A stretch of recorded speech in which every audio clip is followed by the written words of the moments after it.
Good morning, everyone. I'm here for your Divine Masculine's Karmic reading.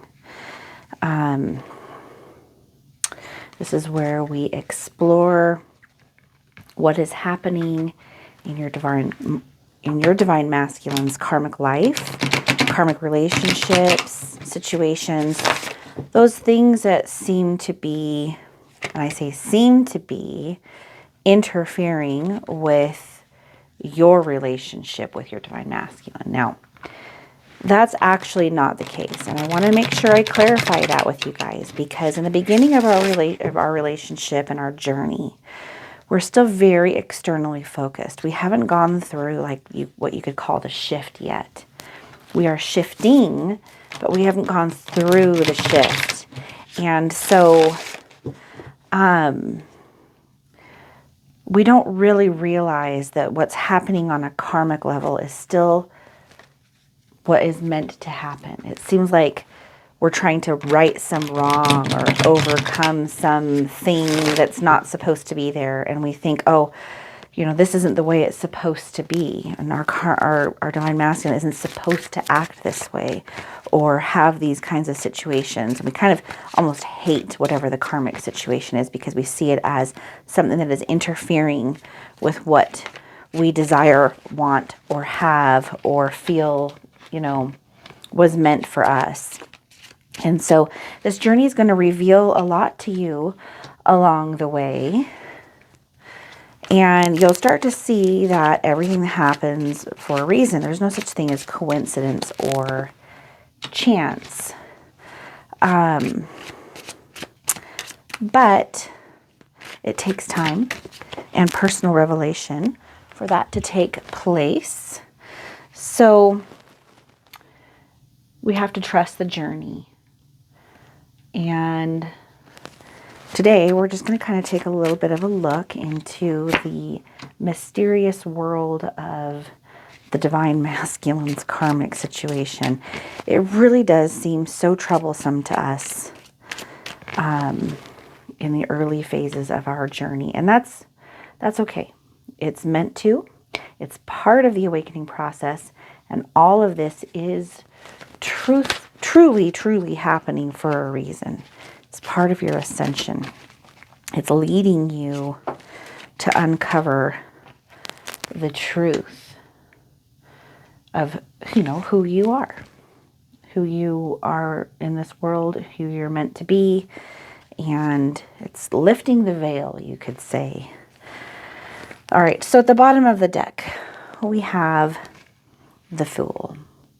The Fool is the one adventuring out onto a journey. They don't even know what the journey is that they're venturing out on, and they may not even realize that they're on a journey. They might just be kind of feeling like they're stumbling their way through. There's an innocence there, also along with an ignorance, a naivety about the journey that they're starting to embark on. And, it's a beautiful thing. It's the beginning of a phase or a lesson. So you could look at it that way as we kind of look into this situation. Your Divine Masculine has been going through a journey of self-discovery and learning, just like you are. So your numerology numbers today are 6 and 3, which could also be 36 or 63 or 9, 3, 6, and 9. Okay, so we're first going to look at these two cards. Now, this card right here represents the nature of the karmic soul contract that your Divine Masculine is in. And this one right here is the main lesson that they're meant to learn. So for this first question, we have 2 of Wands in reverse. So again, I'll just repeat it just to make sure that it's clear, because I haven't done this one before with you guys. This is the nature of your Divine Masculine's karmic soul contract. So what is the nature of that? When you have the 2 of Wands in reverse coming up for that, that means that things are not going to work out the way that your divine masculine originally thought it was going to with this karmic person. Whatever they set out on as far as their ideal or their ideas of what they expected to have happen in this relationship, those things didn't happen. They didn't come together the way that they were meant to. And in doing so, it's caused your divine masculine to really need to reevaluate and reassess what it is that they actually want and their relationship to not just the karmic themselves, but what it is that they were actually trying to manifest in this relationship. So it's interesting because the very nature of what this card is describing is very karmic itself. When we are not in alignment with, our soul, with the universe, Alan Watts has a great saying where he says that to be in balance and harmony with the universe, it's simple. You just have to trust the universe.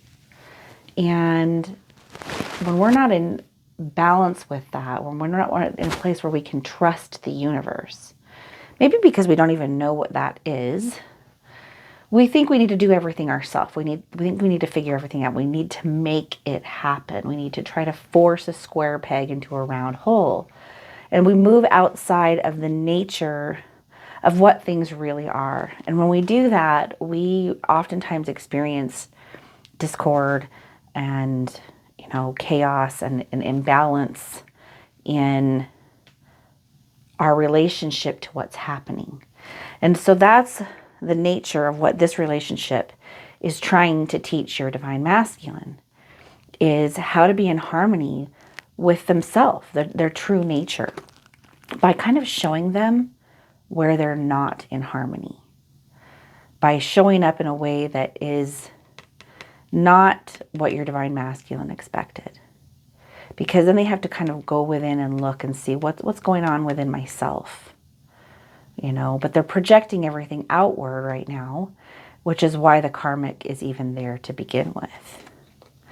Now, this next question was the main lesson. Okay, so for that we have the Empress, which is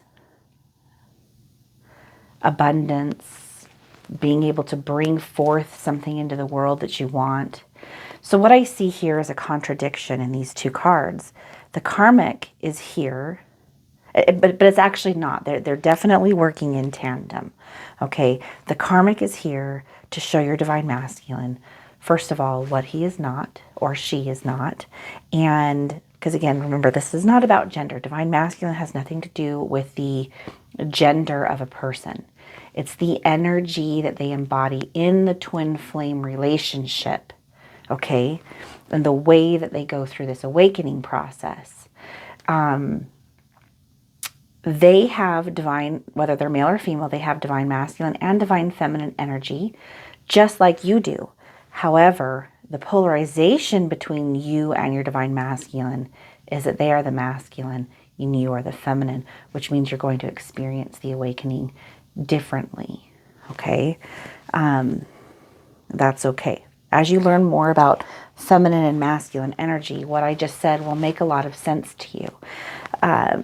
But anyway, the lessons that they're learning from this karmic are going to bring them to the lesson that they needed to learn, which is being balanced and being in harmony and being able to stand in a place of true courage and confidence so that they can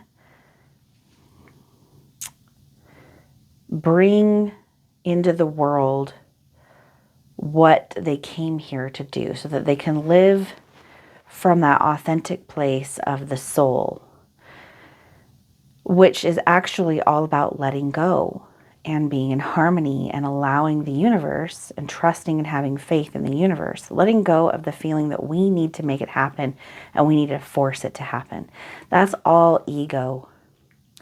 That's all ego. And most of our karmic relationships are here to show us egoic projections that we're sending out into the field or the hologram or the matrix. For those of you that don't know what that means, kind of just dig a little bit into that, okay? And if you are still early in your journey and that stuff is still not making a lot of sense, don't worry, it's going to. It's going to. As this reveals itself to you, or you could even say as your soul reveals itself to you as you. I know that sounds like a riddle, but it'll make sense to many of you. And for those of you, again, that it doesn't make sense, it will, okay? It definitely will. That's the lesson that your divine masculine is learning, is how to just let go and allow and trust. They need to embrace, in a sense, that intuitive part of themselves. They're in that place of doing, and feeling that they need to make everything happen. But they actually, to bring balance, they need to allow that other aspect of themselves, the more intuitive and spiritual side, to kind of lead and guide them as a compass. So that's just a little insight into the karmic nature of the relationship. Now we're going to look at what is it that they're actually already aware of. You know, where are they currently kind of at? Like, what do they already know? And for this, we have 3 of Swords.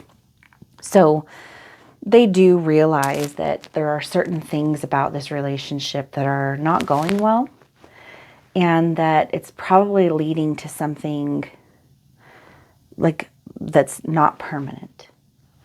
But whether they've like they know this on a deeper level, but whether they've actually accepted this or not is a whole other thing. Sometimes we kind of see the writing on the wall, but we have a difficult time accepting it as our truth. And until we can kind of get to that place where we just allow and I guess kind of detach and trust, you know, we will kind of hold on to something that isn't necessarily for our highest good anymore. But that's okay, because it's all a little bit of a paradox. And and the reason why I say that is, you know, we have this dualistic language. So when I say, you know, that we're, you know, holding on to something that's not for our highest good, it's a weird thing to say that. And I hear the words coming out of my mouth because I also have a knowing that everything is for your highest good. But that doesn't mean that we aren't supposed to let things go. Eckhart Tolle says suffering is only necessary until it's no longer necessary. So in the not letting go, we're learning a lesson that is for our highest good to let go. And so it's valuable. Both of them are still for our highest good, yet at the same time, we're still letting go of things that are not for our highest good. Does that make sense? I hope so. I hope so, because this journey is full of paradoxes. It's part of the what the divine masculine and feminine and the polarization even represent is duality. And we're reconciling duality. We're collapsing duality back to singularity and realizing that what seems like opposites is really one thing, which is why you and your divine masculine are one at the core. This next card, oops, I'm grabbing out of order here. I forgot what I'm doing. What is the shadow work that is still necessary and needed for your divine masculine in this karmic situation? Because they've got something that they're not letting go of, even though they know it's not really quite what they want. They're still trying to make it be something that it's not. So we have Queen of Wands. There's some aspects of your divine masculine that they're not really wanting to look at. And what it's doing is it's preventing them from kind of embodying this right here. This card right here, Queen of Wands, embodies an energy of really just kind of almost being a spiritual rebel. And there's like a feistiness, like an, I can do this, I can make it happen, nobody can get in my way, I'm kind of a badass, and I'm confident and I'm self-assured. This is what the shadow is veiling for your divine masculine. This is the truth of who they are underneath the illusion of all of the little karmic things that are telling them that they're not that. And so they still need to weed their way through all of this stuff. Again, it's projections into the external world for lessons of the internal soul, so that we can really know ourselves. That's the whole purpose of the veil. And the shadow is the veil. The shadow is the illusion. That's why shadow work is so important. We want to lift the veil and see things with clarity and authenticity. Then we must be willing to look at and then see through and dissipate the shadow. And when we do, we see something divine and amazing. And we're cluing into that, but we're not there yet. Even you, divine feminine, are not quite there yet. So you gotta you've got to look at your shadows, and you also have to let your divine masculine have that time. That's usually why the separation is there, is to allow time to go through this transformational process. You could look at it like it's time being given for the caterpillar to go into the cocoon to emerge as the butterfly. Okay, the butterfly. All right, so past healing that is already accomplished. Okay, so up until now, where we're at right now, it's not been a waste of time. Obviously, there's been some healing that's already taken place, right? Your divine masculine and you have both gone through many different things throughout your life that have gotten you to where you're at right now. And many shadows have already been overcome and resolved for you. So your divine masculine has Page of Wands for this card. There is many things that they've already done and accomplished. Certain types of projects, there's relationships that they've already had that have taught them some lessons along the way, including the one that they've had with you. And it's the glimpse into this divine connection that has given them kind of like, you could say it's like a little bit of a light at the end of the tunnel. And even though they still feel like in many ways they're kind of shrouded in confusion, which you could call darkness, there is a light there. There's something guiding them. The truth is what's really truly guiding, what is that light is, it is you and it is them. It's the higher self. It's the true twin flame. It's the soul within. It's the guiding, it's what's guiding both of you as the compass. And it's that integration that's taking place, that's happening. So there are many things in your divine masculine's life, past relationships, experiences with family members, jobs, things like that. Many times that they've fallen down and gotten back up again that have taught them a lot of lessons. And I would say that the biggest one with this card is that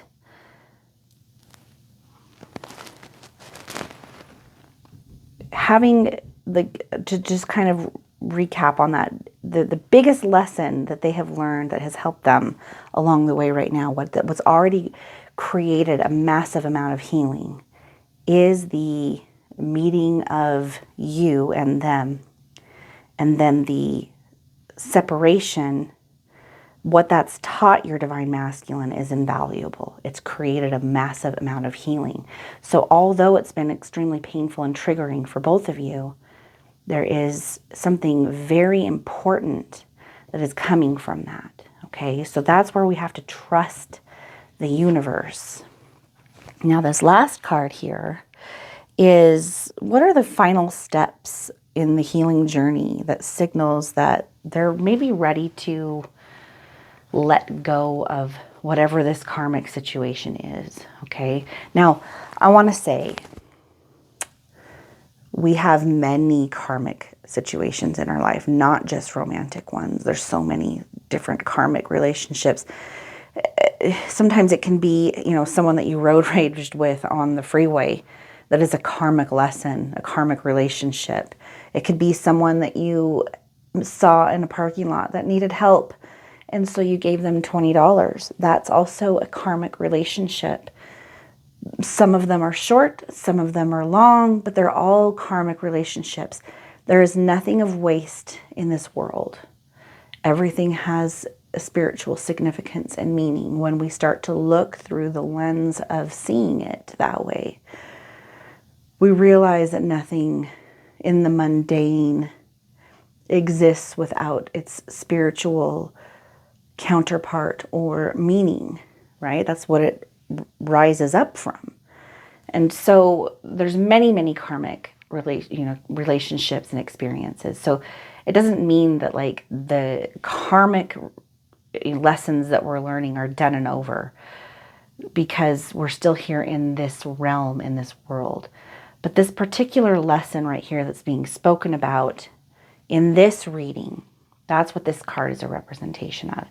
And I just felt like I needed to clarify that this, whatever it is that you're looking at and have been thinking about as you've been watching this reading and applying this to, because each one of you are going to apply this differently to your divine masculine situation.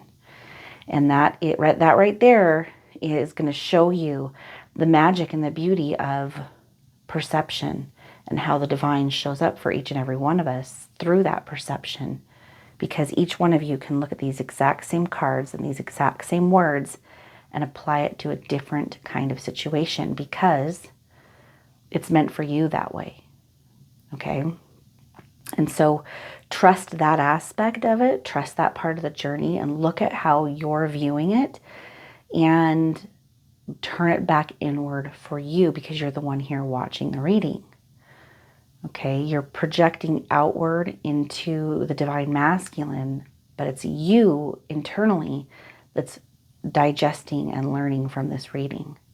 Okay, so it's your perception and your experience of all of this, that this reading about your divine masculine is reflecting back to you as a mirror. That's pretty incredible, I would say.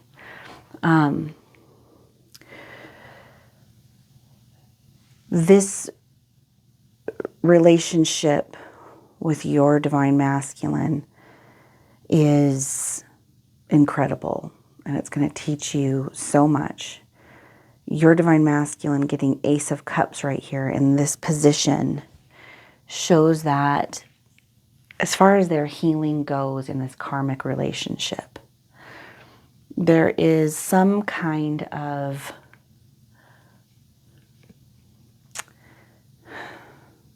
obstacle of being let down and feeling alone and depressed and disappointed.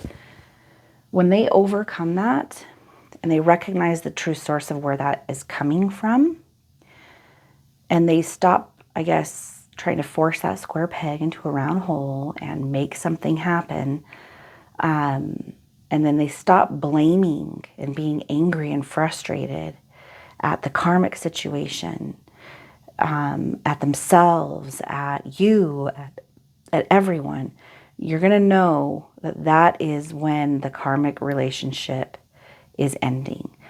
Because, you know, we can break up with a karmic. Your divine masculine can break up with a karmic and still be very much entangled in that relationship 5 years later, emotionally and mentally. even with that person not being in their life, because it's about the internal experience. So when does that end? When we resolve the karmic lesson. And that's when we cut the cord. And usually we know that. How do we know that? When we become at peace with it. So when you see your divine masculine become at peace with this situation, you know, like regardless of how it manifested in the 3D world or where they're at with it in the 3D world, when they are at peace with it, you know those karmic cords have been cut and that the lesson is done and that it's learned and that it's over with. I'm going to get you guys an oracle card. I hope you guys appreciated this reading and it resonated with you. That's always my hope, is that it's going to somehow be of benefit to you and that you'll enjoy it. And I'm always super grateful that you guys are here supporting our channel. So thank you for that. We do have some specials going on right now that I just want to remind you of. We have our group calls. There's no discounts on those, but they're already very inexpensive, and it's a wonderful way to network with us. They're only about $20 a month for the lower package of that. And then we have a higher package, which is just more calls and a little bit more guidance and help or opportunity to speak. And that one's about $40. And there's some other things, discounts and things that come along with those. So you can go to the Conduit's website and look at that and see if any of those things will be of benefit for you. And then we also have one-on-ones that are discounted at 33% off, and personal tarot readings that are 44% off right now. And then we also have 20% off of our merchandise, which is, we have some pretty cool merchandise, I think. I don't know. I like it. I designed this stuff myself. And I also do personal requests for the merchandise. So if there's something, you know, that's been a synchronicity or something that you've really loved and would like to see, you know, something created for that, I'd love the opportunity to do that for you. So you can always reach out to us through our email and request that. Interesting. The 12th house. All right, so this is your chakra, right? This is your chakra, your lower and your higher chakra. This is the rainbow bridge, the stairway to heaven, that transformational process, the 7 seals, the 7, you know, signs, 7 virtues, 7 vices, right? I know some of you, with me saying that, are going to have an aha moment, and some of you may already know that. Seek and ye shall find. Let's see what the book says about this. I'm kind of excited about it because I think there's a lot, well, not think, I know there's a lot of spiritual significance in this. Let's see what it has to say. Introspection. If your chart were a village map, the 12th house would be a quiet place. The sun is in the 12th house just after sunrise, a time for prayer and meditation, for dreaming our deepest dreams. The 12th house is your inner child's world, containing both the fairyland into which you might escape and the monsters that live under your bed. Introspect. This situation is complex, so learn what's going on behind the scenes before you act. Look for private motives, hidden enemies, and surprise angels. Take time alone to develop an idea or listen within. The 12th house speaks of both who you are when no one's looking and the fact that your fate is inextricably linked to every other sentient being. Work with this metaphor. We are all cells in the body of the divine. It is essential that you take care of yourself, your individual cell, and honor who you are. But you also must acknowledge that you work with an organism, your family and culture, which operates within the body of all creation. If you just take care of yourself and disregard the rest, you become a cancer that brings illness to that great body. If you deny your individuality, you can't do what you were born to do. Both realities are clear and true. Both realities exist at the same time. You do exist independently, and you are part of the collective. It's just a perspective shift. It's impractical to get lost in oneness, whether in spiritual bliss or over-identification with your group, and neglect your individual health. But it can be spiritually painful to feel stuck in the isolated single-cell mindset. Spiritual practice can help you find a healthy